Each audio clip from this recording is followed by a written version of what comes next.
Laurie, les rendez-vous d'Alfred Hitchcock, racontés par Serge Sauvian. Aujourd'hui, rideau final de Stephen Vassilic.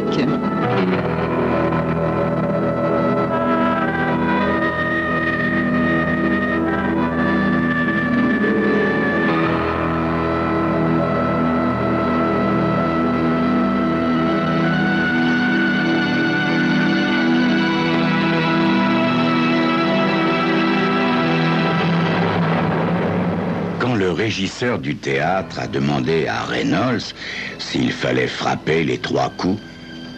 Ce dernier a bien failli répondre par le bon mot de Tristan Bernard. Frappez-en plutôt 4, 1 par spectateur. Sur les 6 prévus, cette 3e représentation ne peut qu'être la dernière. En jouant, Reynolds a le sentiment que sur la demi-douzaine de spectateurs présents, plus de la moitié est venue pour se chauffer. Dans ces conditions, comment avoir le cœur à l'ouvrage, surtout dans du Shakespeare? Malgré son amertume, Reynolds se donne à fond, par amour de Shakespeare, par amour du théâtre. Qu'importe s'il est un acteur vieillissant dans une compagnie minable. Tant qu'il joue, il existe. Et puis, il y a Mira, une jeunesse belle comme le péché qui lui octroie ses faveurs. Sans doute momentanément, en attendant mieux. Il aimerait tant, Reynolds, que cette cohabitation momentanée devienne permanente. Malheureusement, sa fichue lucidité lui susurre que ce rêve est aussi futile que celui de devenir un jour célèbre. Alors qu'il se démaquille dans sa loge, Mira entre en coup de vent. « Tu as vu Palestra ?» demande-t-elle. « Non. Et si personne ne l'a vu, c'est que notre excellent impresario s'est fait la belle avec la caisse. » Ça te fait rire? Non, non, mon ange. Je joue simplement la désinvolture. Oh, toi, tu sais. D'ailleurs, ne peut-il s'empêcher d'ajouter, c'est ce que je ferai à sa place. Mira grommelle quelque chose d'incorrect et sort en claquant la porte. Il sourit encore de cette taquinerie quand on frappe à nouveau. « C'est ouvert, entrez !» crie-t-il. L'homme qui se ferait un chemin dans la pièce encombrée est aussi grand que lui et porte une petite barbiche et affiche l'assurance de ceux pour lesquels l'argent n'est qu'un détail. Reynolds a l'impression qu'il le connaît, qu'il l'a vu quelque part. « Mon nom est Roy Benedict. Je désirerais vous parler d'un job éventuel. » Reynolds le considère avec attention. La familiarité de ce visage le met quelque peu mal à l'aise. « Vous êtes impresario, monsieur Benedict ?»« Non, pas précisément. Je suis banquier. Mais je vous préviens tout de suite, ça n'est pas pour financer une pièce que je suis là. Ce serait plutôt, disons, pour financer un one-man show. » Expliquez-vous, monsieur Benedict. Eh bien voilà, monsieur, j'aurais besoin de vos services pendant 1 heure. Non, je sais, monsieur Reynolds, j'ai entendu dire que vous retourniez à New York ce soir. Non, rassurez-vous, ce job vous laissera le temps de prendre le dernier train avec 1 000 $ dans votre poche. Ah, 1 000 $. De quoi s'agit-il, monsieur Benedict, et pourquoi vous adressez-vous à moi? Regardez-vous attentivement dans cette glace, monsieur Reynolds, et imaginez-vous avec une petite barbe comme la mienne. Vous comprendrez. Après quelques instants d'attention, Reynolds murmure « Oui, nous pourrions être frères jumeaux. » C'est alors qu'il comprend le sentiment bizarre qu'il a éprouvé à la vue de Benedict. Les légères différences de traits sont minimes. Les cheveux sont de la même couleur, hormis cette touche de gris aux tempes. Hormis également ce costume de bon faiseur et ce regard moins amer. Que voulez-vous au juste, monsieur Bénédicte? Une farce, monsieur Reynolds, une simple farce. Tout ce que vous aurez à faire sera d'entrer dans un nightclub où je suis invité après la représentation et vous faire passer pour moi auprès d'un petit groupe d'amis. Reynolds réfléchit en regardant son double. La vie lui a enseigné la méfiance, souvent à ses dépens. Est-ce vraiment là toute l'histoire, monsieur Bénédicte? Monsieur Reynolds, l'importance du cachet est calculée pour apporter une compensation à votre curiosité. Non, rassurez-vous, il n'y a aucun danger. Je vous le répète, il s'agit d'une farce, d'une simple farce. 1000 $ pour une farce, monsieur. Ce doit être une fameuse plaisanterie. Quand on a les moyens, mon cher, on ne regarde pas la dépense. Cette répartie le rend vraiment très antipathique aux yeux d'un Reynolds qui ne se souvient pas avoir jamais eu 1000 $ en poche. Au point qu'il est tenté de refuser. Mira se faufile dans la pièce, jetant un regard curieux à Bénédicte. « Il semble que tu aies raison, Reynolds, dit-elle. Ce salaud d'impresario a bel et bien fichu le camp avec la caisse. Mira, l'interrompt-il prudemment, je te présente monsieur Roy Bénédicte. Enchanté, monsieur. La voyant ainsi sourire à cet inconnu, Reynolds éprouve une pointe de jalousie. Combien de temps partagera-t-elle encore cette vie minable qu'est la sienne? Quand viendra-t-il cet inconnu fortuné qui la ravira immanquablement?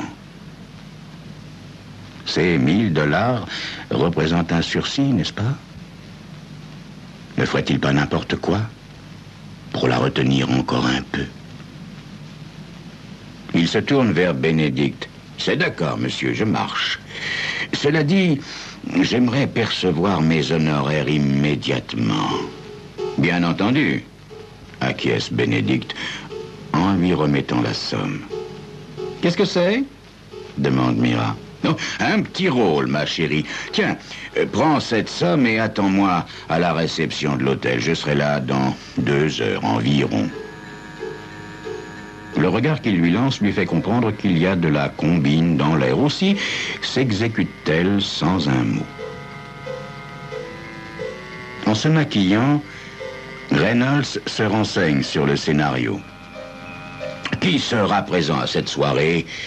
Fait-il en se collant une barbe postiche au menton.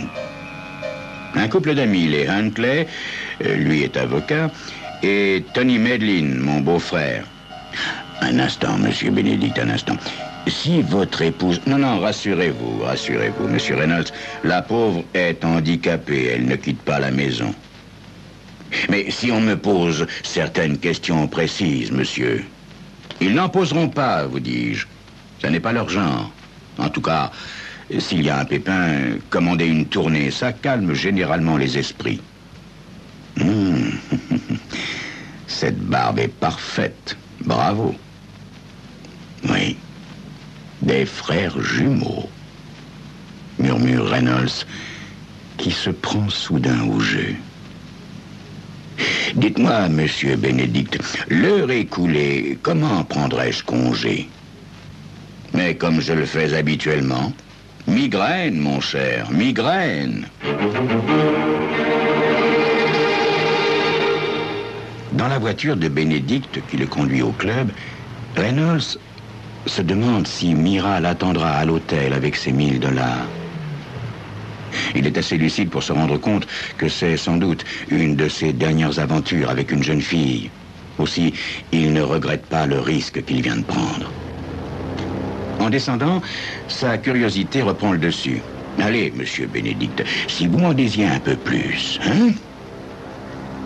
Bénédicte hésite en souriant, puis, comme s'il lui faisait une faveur... Voilà.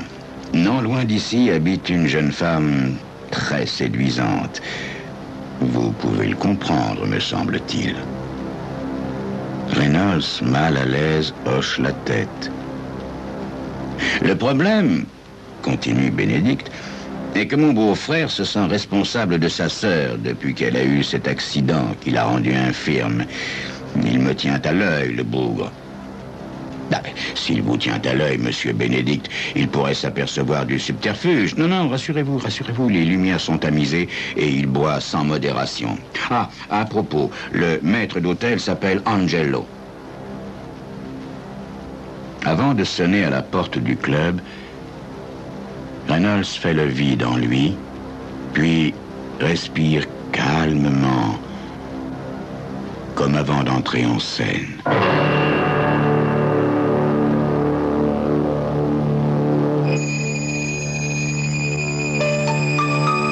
$1000 pour passer une heure avec une femme, c'est cher.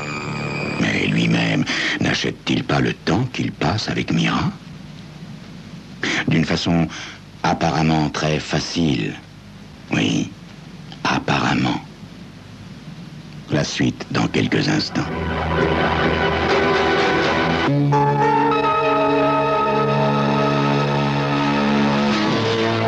À peine est-il entré dans le club qu'un maître d'hôtel vient à sa rencontre. « Bonsoir, Angelo. Je cherche la table de Monsieur Huntley. »« Si vous voulez me suivre, Monsieur Bénédicte. » Le maître d'hôtel n'a rien remarqué. Rasséréné, Reynolds le suit vers un coin de la salle. Il fait sombre. Les lumières sont tamisées. Parfait. Un homme lui fait signe d'une table de 3 personnes. « Où étiez-vous, Bénédicte? Nous vous attendons depuis une éternité. »« Je me suis attardé à bavarder, » dit Reynolds en se glissant sur une chaise. Un garçon se matérialise à ses côtés. « Un Jameson à l'eau », commande-t-il négligemment. Souriant, il lance un regard circulaire à ses compagnons. Bénédicte est vraiment très observateur car ils sont tous exactement comme il les lui a décrits. Il lui rend son sourire, sauf Tony Medlin, le beau-frère de Bénédicte. Reynolds sent le courage lui manquer. « Allez, attaque, se gourmande-t-il. Ne lui laisse pas l'initiative. »« Quelque chose ne va pas, Tony ? » Rien de pire qu'à l'habitude, Roy. Mais n'essayez pas de faire de cette soirée une réunion amicale. Ce n'est pas quelques verres qui aplaniront nos difficultés et me fera changer d'avis à votre sujet. Reynolds a l'impression d'être assis sur un volcan dont l'éruption est imminente. Je ne vois pas la nécessité d'être désagréable, Tony, dit Huntley. Nous sommes ici pour nous détendre, sacrebleu. Alors, cette pièce, demande Madame Huntley. Ouf, coup-ci, coup-ça, fait Reynolds sans se mouiller.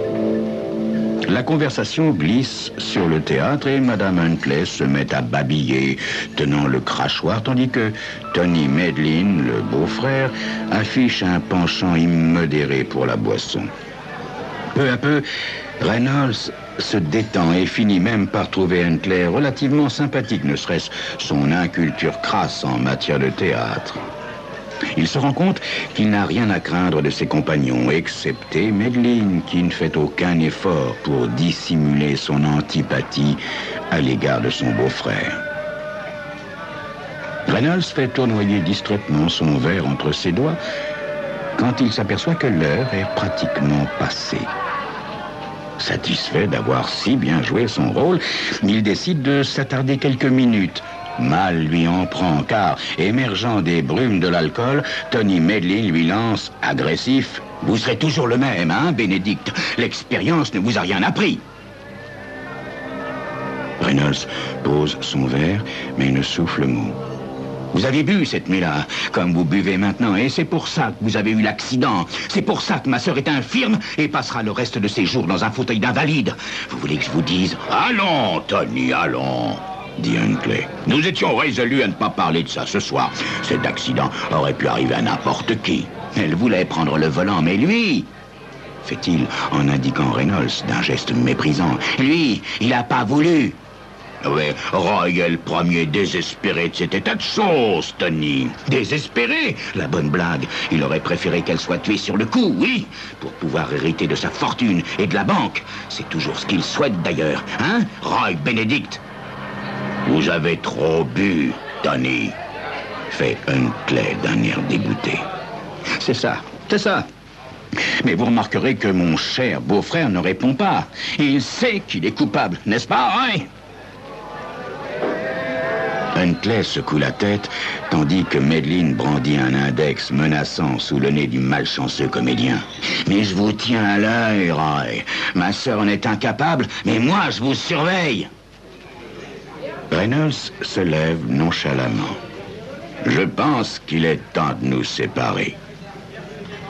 Finalement, cette agression verbale l'arrange. Il a une parfaite excuse pour prendre congé, et de surcroît, en gentleman. Une fois dehors, et à une certaine distance du club, il éclate de rire. En plus des $1000, Benedict lui a donné ce soir un de ses meilleurs rôles. À la pensée de l'argent, son humeur s'assombrit. Mira l'a-t-elle attendu comme convenu à la réception de l'hôtel? Et si elle s'était enfuie avec l'argent?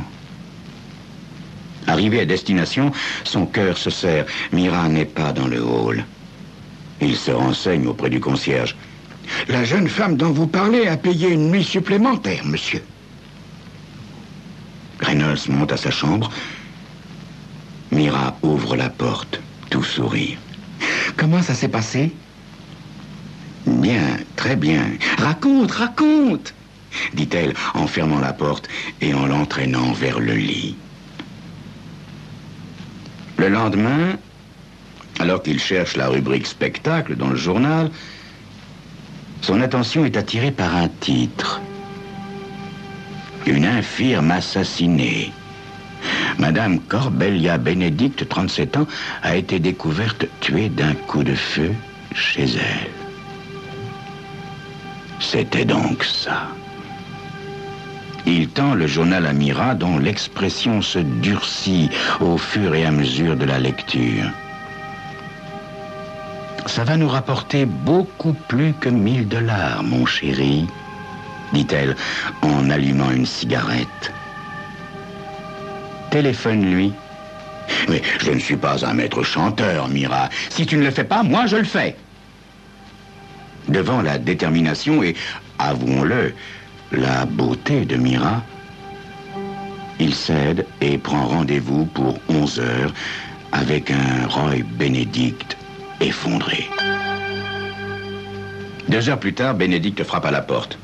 « Combien ?» demande-t-il en toisant Reynolds avec dégoût. Reynolds a peine à répondre. C'est Mira qui s'en charge. Depuis ce matin, vous êtes à la tête d'une immense fortune et propriétaire d'une banque, Monsieur Benedict. L'affaire est trop grave pour que nous nous contentions de $1000. Aussi, serions-nous ravis que vous nous accueilliez au sein des actionnaires, des gros actionnaires. C'est bien ce que je craignais, fait Benedict en sortant un revolver. Je n'ai pas risqué la chaise électrique pour être sous votre coupe le restant de mes jours. Je regrette, mademoiselle. Je regrette pour vous aussi, Reynolds. Voyant Mira en danger, Reynolds plonge instinctivement sur Benedict et s'accroche à son bras armé. Benedict se raidit, cherchant à tourner l'arme vers Reynolds. Il perd de l'équilibre. Le coup part, pas plus sonore qu'une toux étouffée. Le regard de Benedict devient vitreux. Un filet de sang s'écoule de sa bouche. Mon Dieu, je l'ai tué, dit Reynolds en tremblant comme une feuille. Je l'ai tué, Mira. Du calme, répond Mira avec un sang-froid incroyable. Elle s'assied et allume une cigarette, le regard au loin, pendant que Reynolds va vomir dans la salle de bain. Voyons, il a dû prendre ses précautions en venant. Ça m'étonnerait qu'on l'ait vu entrer, dit-elle, alors que Reynolds revient de la salle de bain. Dis-moi, mon chéri, tu as toujours cette barbiche que tu portais hier soir? Oui. Mais là, prends ces papiers et réserve une chambre à son nom. Nous y déposerons son corps. Personne ne se doutera que tu n'es pas le vrai Bénédicte.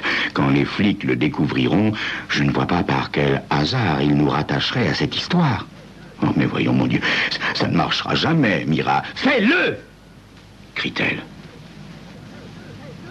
Reynolds se maquille en tremblant, prend les papiers du cadavre et, comme il s'apprête à sortir, Mira murmure « Oh, on dirait son fantôme. » Reynolds ouvre la porte et s'engage dans le couloir. Une silhouette surgit brusquement devant lui, une silhouette familière, un revolver au poing. Tony Medlin, le cher beau-frère. « Espèce de fumier », dit-il calmement. Quelque chose me disait que je ferais bien de vous suivre. Ma sœur est morte la nuit dernière et je vous trouve dans cet hôtel louche, sortant de la chambre d'une fille. Non, non, vous vous trompez, je ne suis pas... Medlin n'est pas venu pour discuter. Il tire, suivant délibérément, balle après balle, le corps de Reynolds qui s'écroule lentement jusqu'à ce que le chargeur soit vide. Vous avez toujours été un faucheton, prétendant être amoureux de ma pauvre sœur, alors que vous n'en aviez qu'après son argent. Vous avez toujours joué la comédie de l'amour, mais moi, je n'ai jamais été dupe, jamais. Je sais reconnaître un mauvais acteur.